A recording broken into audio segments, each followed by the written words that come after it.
Oh man, Advent Messenger. The cancellation of Dr. Conrad has intensified as all of his sermons have been removed from the Audioverse streaming platform.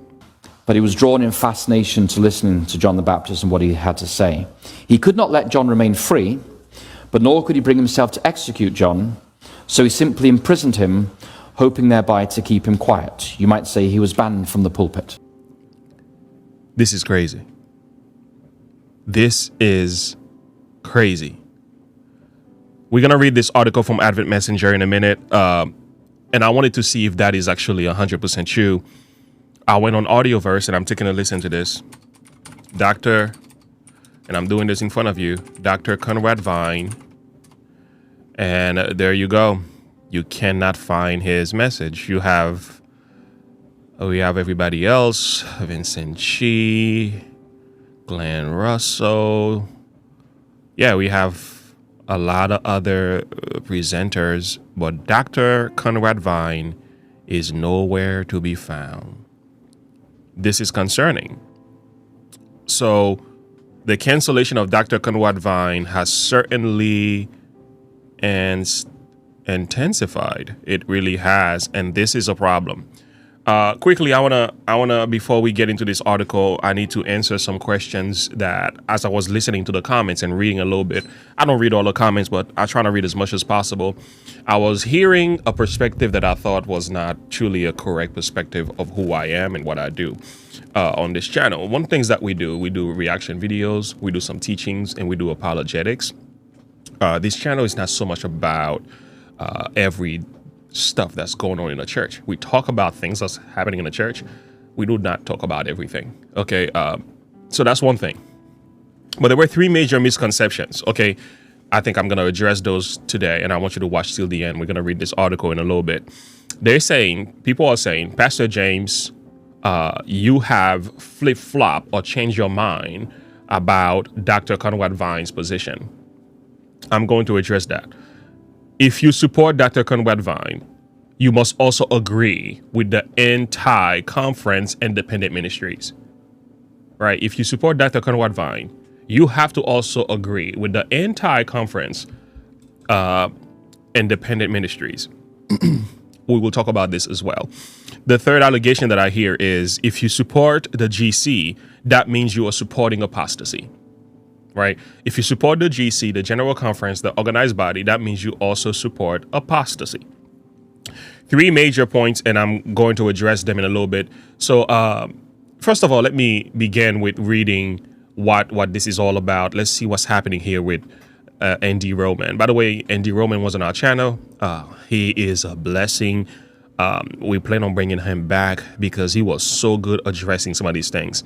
So the fact of the matter is, Dr. Conrad Vine cancellation has completely gone to the next degree. The campaign to cancel Dr. Conrad Vine has intensified as all his sermons have been removed from Audioverse, right? One of the largest 70 Adventist streaming platforms. Audioverse used to feature Dr. Conrad Vine sermons. As of right now, none of them are available. None of them are available. Wow. So what does this tell you? You can understand why the critics certainly have a point. There is something wrong within Adventism. There's no question about that. And I don't think I've ever said there's nothing wrong. There is something wrong. There is some type of spirit, some type of system. There is a structure within the structure that is not doing things according to God's desires. This cancellation spirit is problematic, where Stephen Bower did it. Jim Mitchell from the Michigan Conference, but President Michigan Conference did it, which was also wrong. We spoke against that.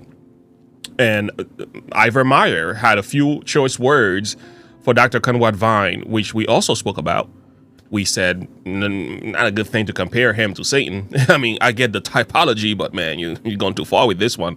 And at the same time, we also have other ministries who are saying things, right? There's a lot happening. Nevertheless, I think something positive can come out of this. It doesn't have to go to a point where the church is completely divided, which is what I'm praying for. But this right here, it does tell you there is certainly something sick within our system, and it should break our hearts, and it should make us want to ask not only more questions, pray for our church, and also call for more accountability. This is something that should not be happening in Adventism. You may not agree with Dr. Conrad Vine, but to cancel him in his sermons that nobody's allowed to hear messages that really had nothing to do to some of his messages are just biblical messages. They had nothing to do with what was said about the inoculation when he preached at the Lake Camp meeting in Maine. They're not exactly the same thing. So why are you going back to wipe off the history of the man? That is what is known as cancel culture. That's what it is. So everything you've ever done before needs to be getting rid of. Now, this action serves as a stark reminder of the growing influence of the cancel culture in Adventism, which diametrically oppose to values of free speech, and this is a problem. The preaching of the gospel and the call to revival and reformation. It went on to say the movement to cancel Dr. Conrad Vines is not just to deplatform him. No, they want to crush and silence every voice of dissent and that deviates from the official church narrative on issues like religious liberty, tyranny, pandemic, and similar matters. Within Adventism, the cancel culture operates through public shaming and church institutionalized pressure. This creates a climate of fear as people become terrified to speak God's words freely for fear of rebuke and censorship. This is how revival and reformation are quenched in God's church. He's got a point. Audioverse, which is available on mobile and desktop apps, has literally thousands of sermons from hundreds of Seventh-day Adventist speakers. The streaming website, which also provides songs, audiobooks, Bible readings, describes itself as a platform curating the best in Adventist audio content. Audioverse has now joined the growing list of those who are seeking to suppress the voice of protests in Adventism. Why do so many members support the marginalization of pastors who support present truth, who preach present truth? Why do they side with these oppressive and unchristian methods intended to restrict our freedom to express ourselves or hear what Conrad Vine has to say? Do we no longer believe that freedom matters? Unfortunately, we too, many people in the pews, pulpits, who will never stand up for true revival and reformation. We have too many today who will just sheepishly submit to whatever the secular state and the secular church tells us. They will never dare rock the boat or upset the status quo because they have effectively lost the spirit of Protestantism. This is scary. This is not a good development. This is not, and he quoted two passages here from Patriarchs and Prophets and Kings. So we can certainly admit there is the spirit of cancel culture in Adventism. I didn't know it was this bad, but now I believe it is bad. This situation has helped me to see there is really some issues within our church, and when you talk about tithing, this is the reaction you get. So there are a number of ways you can look at this, right? And I've heard one side of the issue as well. I've also heard the side of Conrad Vine. Let me make it clear. I agree with what Conrad Vine was saying. Not 100% agree, okay? Because I don't see how it can be done without it being abused, okay? What Conrad Vine has suggested, a parachurch is significant to hold people accountable in the case of future mandates. They return their tithes, that new lay entity that covers the whole of North American division, and then the committee allocates that tithe to conferences who are faithful to Scripture. And that way, the conferences that go woke will go broke. So that we can take care of the conferences who are standing for liberty of conscience and standing up for the Scripture. That's not a bad idea. That's not a new organization. That's not a call to destroy the church. Some people take it as that. That's not what I see. I see accountability, though. I see a church who is taking a move to say, if you don't stop with canceling people that you disagree with, if you don't stand for freedom of conscience, by all means, the members of the church have the right to not support the movement. If from a general conference perspective, this is happening.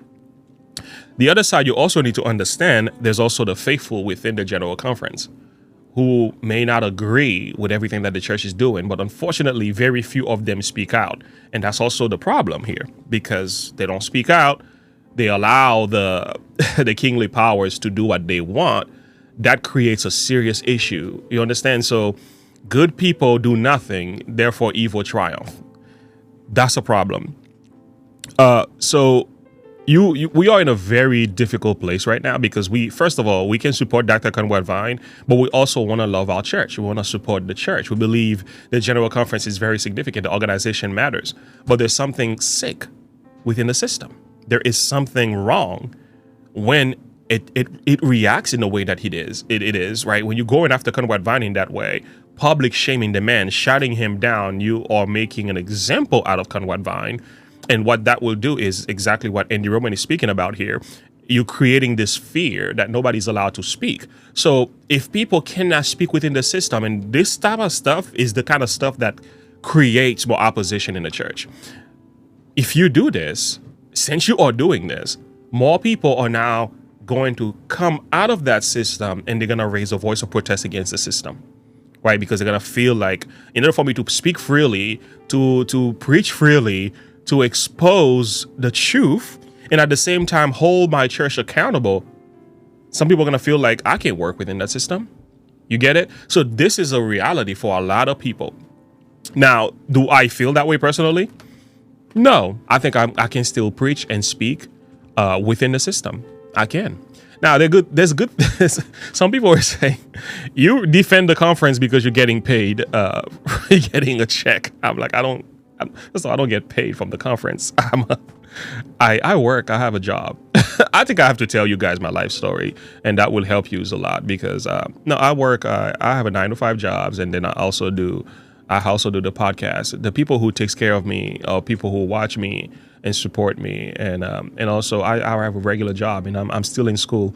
I'm not working with a conference in a sense that I'm getting paid. I volunteer as a pastor. I've done it for years. It's been like this for 7 years. I have not gotten a job with the conference. So you can kind of tell, that's why I can speak my mind clearly, I guess. Maybe this is not true for all, but I can speak my mind clearly, because nobody has, they're not doing this for me. Okay. So I just want you to know that's not happening. So people who are making this allegation thinking that I'm here to protect the conference because I get paid by the conference, I just want you to know I'm not getting paid. So that's not the case, so please leave me alone when it comes to this matter. Does that mean you can't support the conference and work with your local church and serve the Lord in the best way that you can? Yes, you should. By all means, I'm for that. The solution to this is not just jump ship and jump into independent ministries who are anti-conferences and thinking this is going to solve the problem. Not exactly. I mean, you might be safer there. You might be able to speak there more freely about issues that matters. But some of us are doing it inside work. Some of us are doing it outside work. And I'm not in opposition to either. I just have an opposition to the spirit of destroying the organization as a whole because of these issues. This doesn't necessarily mean God is not going to fix matters.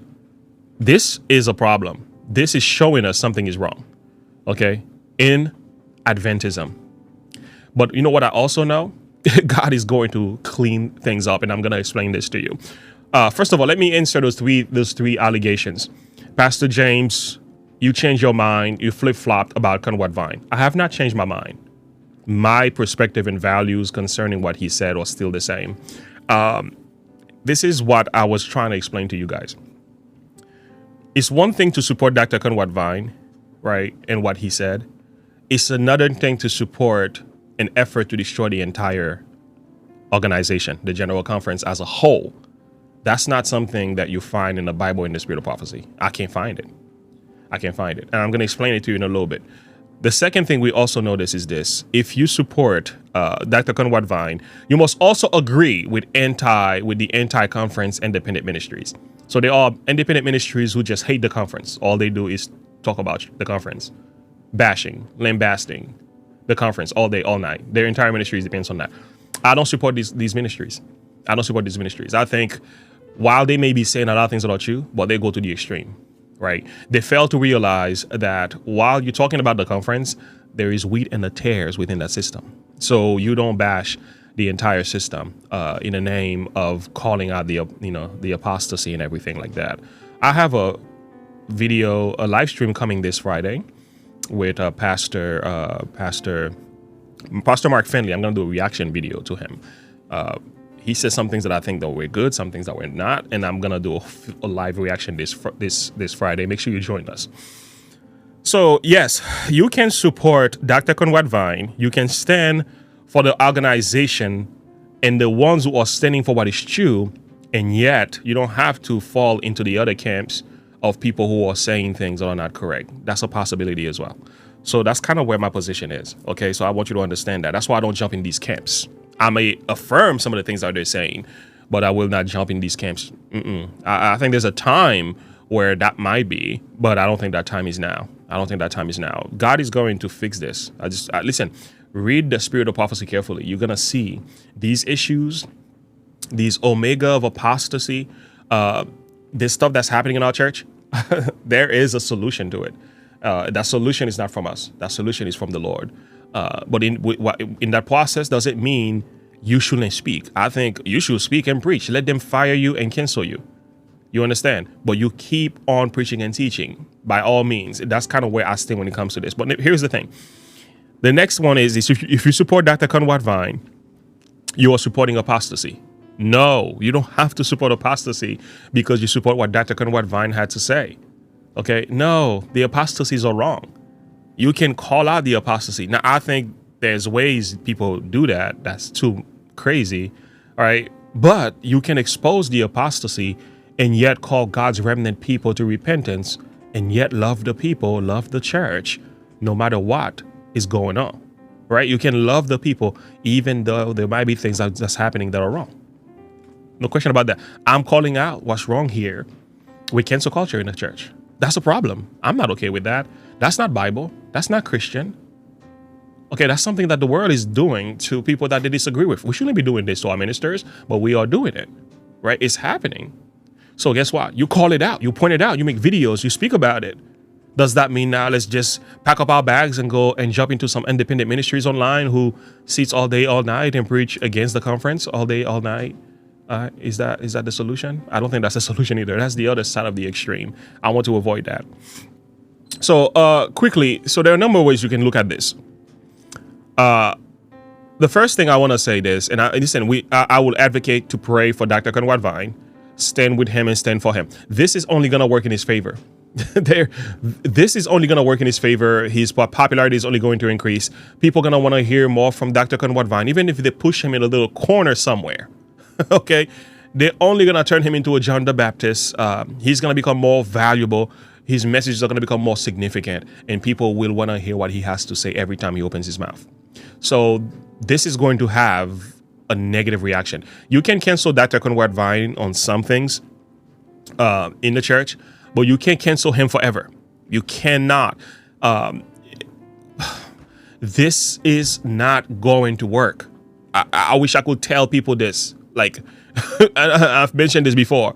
This is what they tried to do with Donald Trump. Didn't work, did it? There's a possibility of him becoming president again. Whether you agree with it or not, that's not my point. The point of the matter is, the more they're trying to shut him down, the more they went after his character, he's gotten stronger. This is only going to make him stronger. So you should have let him speak and address and agree and respond and make videos to address him. The fact very few in the conferences, I don't know, actually I cannot think of any who did. Very few of conferences, well, Mark Finley did and a few others, even though they didn't take his side so much. Very few actually debunked what Dr. Conrad Vine has said. They didn't do a good job showing why he is wrong. And if you're canceling him, it kind of shows like you're covering something up here. You're covering something up. And this is a bad look for the church. I'm just making it clear. This is a bad look for our church. This is concerning, but it's not going to work. It's only going to make them stronger. Just to let you know. So again, you can find Dr. Conrad Vine. You type it on Audioverse. He is gone. He is wiped out. So addressing the issues in the church. And again, like I've said, there are several ways you can look at this. One of the first ways is I look at the story of Moses, for example, right? The story of Moses, Israel built a golden calf.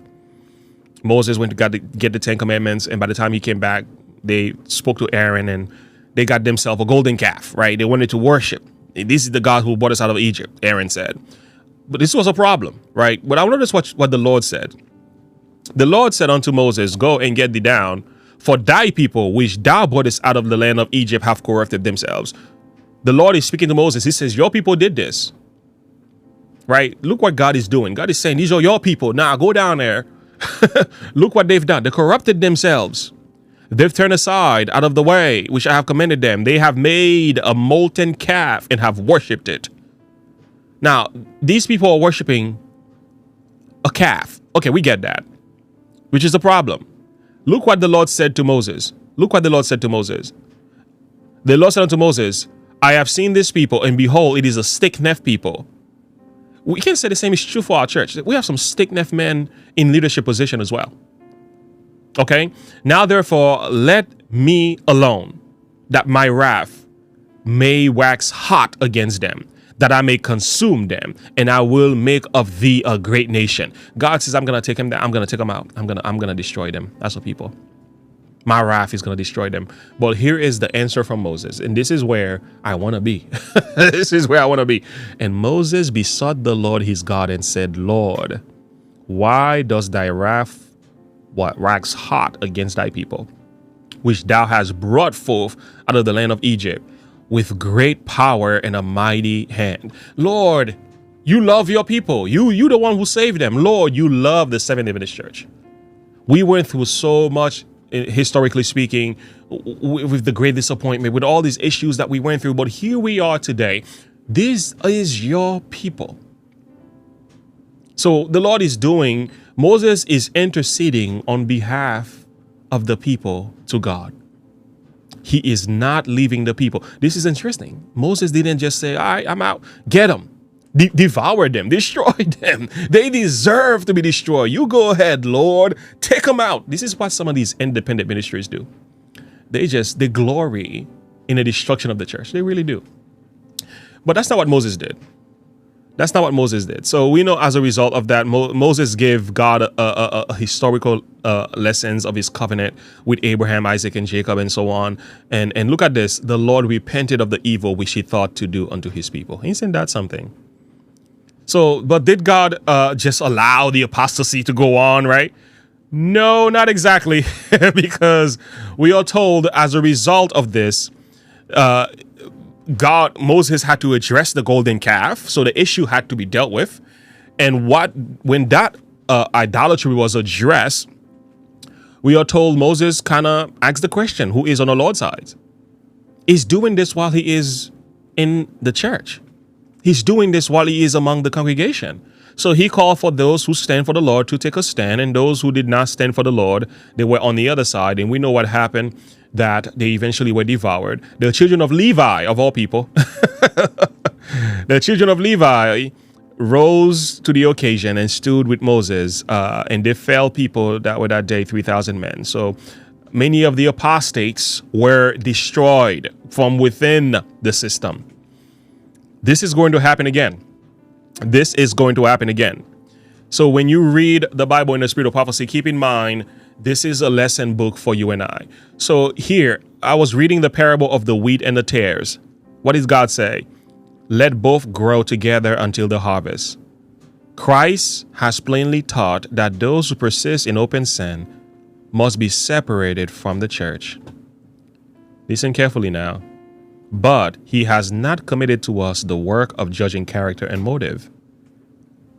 He knows our nature too well to entrust this work to us. Should we try to uproot from the church those whom we suppose to be spurious Christians? We should be sure to make mistakes. So you got to be careful how you address the apostasy, because you might end up pulling out innocent ones. And there's some people you might think that are tares, right? But they are really wheat. There are some people that are wheat you might think that are tares. Your judgment cannot be trusted because you do not see things clearly as God sees them. Often we regard as hopeless subject that the very ones whom Christ is drawing to himself. This is the problem now. So the Lord is going to address this matter in our church. Look at this. The tares and the wheat are to grow together until the harvest, and the harvest is the end of probationary time. So God is going to allow things to go on in our church, cancel culture, problems, apostasy, relationship with the government, number of things happening that we can certainly say wrong, wrong, wrong, wrong. But in the midst of all that, there's also a number of good things happening, right? There are the people of God who are doing good things from within the same system. God sees both of that. He sees the wheat and the tares and their activities. And God says, the tares and the wheat are to grow together until the harvest. And the harvest is in the end of probationary time. This is so clear. So this is when he addresses what is wrong. This is when he gets rid of the corruption from within. This is what we are told. And a good one again. And I want to make this clear. When you read the seven churches, why? And we want to end with this one. When you read the seven churches in Revelation chapter 3, the last church we have is Laodicea. There is no other church after Laodicea. And we've said the Seventh-day Adventist church is in a lukewarm Laodicean condition. And that's a fact. Okay. We are the Laodicean church, historically speaking, prophetically speaking. But I want you to notice what Jesus is doing. Not only he sends a warning, he spoke about the lukewarmness of the church, but at the same time, there's something he does that I think many of us are not paying attention to. He does not leave the church. Look what he does. Behold, I stand at the door and knock. Jesus didn't start a new organization. There's no eighth church. We don't find that in the Revelation. We find the seven churches. Last church, there's a message sent to that church to rebuke the church of its apostasy. Even though they say they're rich and increase with good and we have need of nothing, right? $165 million given to the general conference, right? And they break policies just to get that money. Well, it's Laodicea.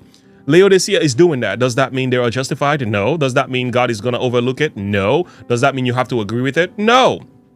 That's not the point. But what the Lord is also saying is, I love my church. I rebuke and chasten it, and I'm calling it to repentance. And at the same time, I stand at the door and knock. What does that mean? He wants to get in. So somebody's kicked him out. His policies, his principles, his present truth has been kicked out of the church. But Jesus is trying to get back in. So what's going to happen, we know, for those of us who study the prophecies, persecution is going to come. And it's going to purify the church. Okay, that's the fact. Persecution is going to come. And God is going to purify his church. And many of the apostates will fall away. Let me read this final text. Has God no living church? He has a church. It is the church militant, not the church triumphant. We are sorry that there are defective members. There are tares amid the wheat. Oh boy. Although there are evils existing in the church and will be until the end of the world, the church in these last days is the light of the world that is polluted and demoralized by sin. The church, listen carefully now, and feeble and defective, needing to be reproved, warned, counseled, is the only object upon earth which Christ bestows his supreme regard. This is so clear. So, Dr. Conrad vying cancellation, that's just wrong. We don't have to agree with this. We can protest against it, speak against it, and I'm making a video about it to show you guys, I'm not with that. I'm raising a voice of protest here. This is not okay. This is not okay. But should we just jump ship now and go to some independent ministries thinking that we are safe? Not exactly. Not exactly. That is not exactly what God is calling for. But I could say some more about this, but I think it's best to end this video. Number one, pray for our church. Dedicate times throughout the week to lift up the Seventh-day Adventist Church in prayer. Seriously. For those of us who speak the truth in love. I'm not telling you to be quiet. I'm not telling you to accept it. Speak the truth in love. I don't call for division. I call for unity. When you read the Bible, in Hebrews chapter 10, verse 25, we are told we're not supposed to forsake the assembling of ourselves together as the manner of some is. But instead, what must we do? Draw closer to each other. Why? Because we see that the day is approaching. Let me pull that verse to make sure I got the right quotation here. Hebrews chapter 10, verse 25. There you go. Let's read it. I don't want to misquote. Not forsaking the assembling of ourselves together as the manner of some is, but exalting one another. And so much the more as you see the day approaching. This is what the Lord is calling for. He's calling for unity. He's calling for fellowship. He's calling for us to come together. Does that mean you have to be together in agreeing with apostasy? I hope not. You better not. But at the same time, does that mean you should let the people of God, leave them alone, get rid of all the tares and burn the entire building down with all the good people in it? No, no, no, no. That's the other extreme. Thank you so much for listening. Link in the description below. Like and subscribe to the page. Click the bell icon for more. Comment below. Share your thought and perspective with me. What do you think about this? Do you agree with this or disagree with it? Where do you stand? I'd like to hear from you. Until next time, have a good one. Bye.